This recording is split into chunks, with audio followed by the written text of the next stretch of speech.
Good morning, Jay. How are you today? I am fine, chef. I really liked the class on cross-contamination yesterday. So before I begin work, I was just cleaning the place to prevent cross-contamination. Very good. I am happy to hear that.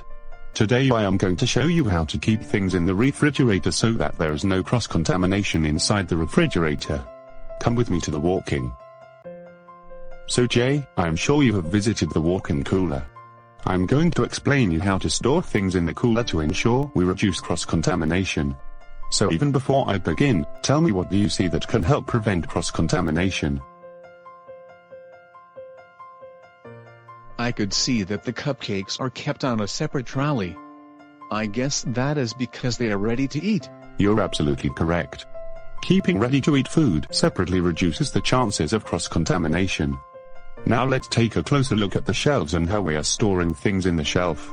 While keeping items on the shelf, we must always remember to keep things that require higher temperature to cook at the lowermost shelf.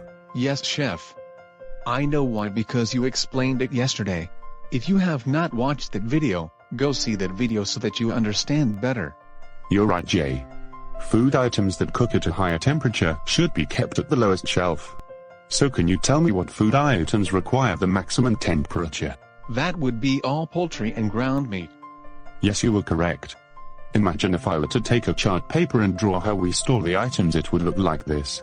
Ground meat should also be kept at the lowest shelf. It is also important to understand why it is kept like this. Let me guess, chef. As food items thaw, they can drip.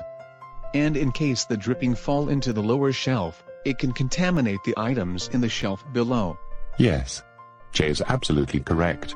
We have to protect food items from being in touch in any way possible. To keep learning, do subscribe to the channel. I am teaching Jay and you can learn the kitchen fundamentals along with him.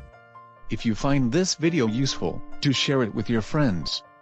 They will thank you for sharing this with them and you can feel nice about it. Hey, and don't forget to come back tomorrow.